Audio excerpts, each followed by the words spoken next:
এবার বাংলাদেশের পথেই হাঁটল ইরাক। ইউরোপে খেলা 3 প্রবাসী ফুটবলারকে নিয়ে বিশ্বকাপের প্রাথমিক দল ঘোষণা করেছেন এশিয়ান প্রতিনিধিরা।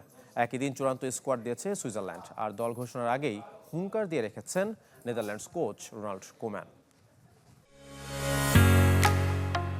ঢালাইয়ের সেরা premier cement.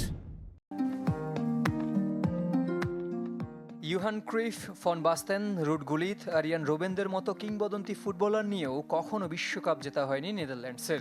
Greatest show on আর্থে অর্জন বলতে শুধু 3 final. France, Spain, Portugal, Brazil, আর্জেন্টিনার জনপ্রিয়তার আড়ালে এবারও খুব একটা আলোচনায় নেই ডাচরা। তার উপর দল ঘোষণার আগেই ছিটকে গেছেন একাদশের নিয়মিত 3 ফুটবলার ম্যাথাইস ডিলিক্স, জার্ডি শাউটেন ও জাভি সিমন্স। তবুও হেড কোচ কোমেনের দাবি টুর্নামেন্টে বাজিমাত করবে তার দল। লোকে হয়তো বিশ্বকাপ জেতার মতো ফেভারিট হিসেবে আমাদের দেখছে না, কিন্তু আমাদের যে শক্তি তাতে আমরা যে কোনো দলকে হারানোর সামর্থ্য রাখি।